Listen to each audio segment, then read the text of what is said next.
और फिर मेरी रोमांस करने की इच्छा को कब तक दबादा, मैं रोज बाथरूम में चला जाता और अपने हाथों का इस्तेमाल करते भी कुछ चैन नहीं पड़ा, तो फिर मैंने बाहर जाकर बाजार की औरतों से रोमांस करना चालू कर दिया। धीरे धीरे मैं किसी एक औरत को अपने घर पर बुलाने लगा। मेरी सासू माँ यह सब चुपचाप देखती रह, कुछ हेलो दोस्तों, स्वागत है आपका हमारे चैनल पर। मेरा नाम राहुल है कि कहानी कई साल पुरानी है। मेरे घर वालों ने मेरी शादी 20 साल की उम्र में ही करवा दी थी। मेरी पत्नी एक सीधी सादी औरत थी। मेरी सासू माँ विधवा है। उनकी उम्र लगभग 40 साल ही है। एकदम कम उम्र में विधवा होने के कारण उनका जिसमें एकदम कथा हुआ था। मैं शहर में एक प्राइवेट कंपनी में जॉब करता हूँ। मैं अपनी पत्नी को अपने साथ शहर लेकर चल आया था। मेरी शादीशुदा जिंदगी बहुत अच्छी चल रही थी। हम दोनों रोज खूब रोमांस किया करते थे, लेकिन शरीफ कुछ महीने पहले कुछ ऐसा हुआ जिसने मेरी जिंदगी ही बदल कर रख दी थी। मेरी पत्नी का एक्सीडेंट हो गया और वह कोमा में चली गई। मेरी तो जैसे दुनिया रुक सी गई थी। उसकी देखभाल के लिए उसकी माँ यानी मेरी सासू माँ शहर में हमारे पास रह कुछ टाइम तक तो सब नॉर्मल ही चल रहा था। पर फिर मेरी रोमांस करने की इच्छा को कब तक दबादा, मैं रोज बाथरूम में चला जाता और अपने हाथों का इस्तेमाल करते भी कुछ चैन नहीं पड़ा, तो फिर मैंने बाहर जाकर बाजार की औरतों से रोमांस करना चालू कर दिया। धीरे धीरे मैं किसी एक औरत को अपने घर पर बुलाने लगा। मेरी सासू माँ यह सब चुपचाप देखती रह, कुछ नहीं बोल पाती थी। वह भी समझती थी कि एक जवान मर्द को किस चीज की जरूरत होती है। फिर एक दिन मेरी सास नहीं हिम्मत करके मुझसे पूछ लिया, सुदामा जी, आप यह सब बहुत गलत कर रहे हैं।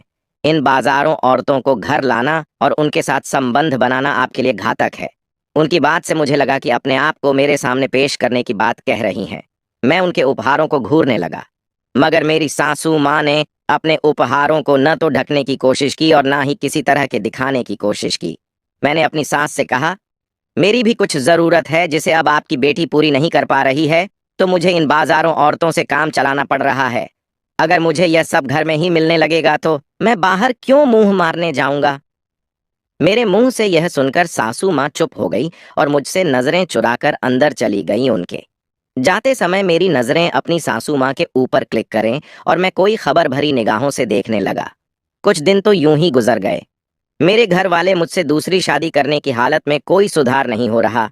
मेरे घर वालों को अपने वंश को बढ़ाने की जल्दी दे दी। इस बात का पता जब मेरी सासू माँ को चला, मुझे शादी नहीं करने को कहने लगी।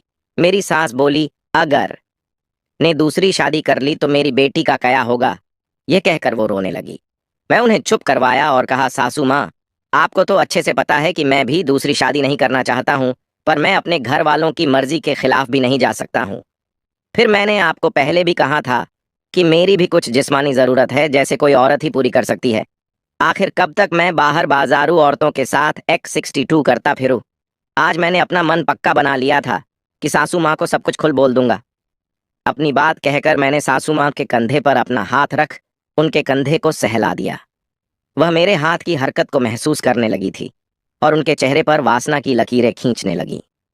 मैं आग में घी डालते हुए कहा, आप समझ रही हैं, मेरा मतलब अगर मेरी जरूरत है मेरी पूरी हो जाए, तब कहीं जाकर मैं अपने घर वालों को दूसरी शादी नहीं करने के लिए मना सकता। मेरी सास ने कहा, यह आप कैसी बात कर रहे हो, तो आप मेरी बेटी के पति हो, आपको यह सब बातें शोभा नहीं देती हैं। तब मैंने उनके हाथ पर अपना हाथ रखते हुए कहा, कोई बात नहीं, आपका साथ ना मिला तो मुझे अब घर वालों की बात माननी पड़ेगी और मैं किसी और से शादी कर लूंगा।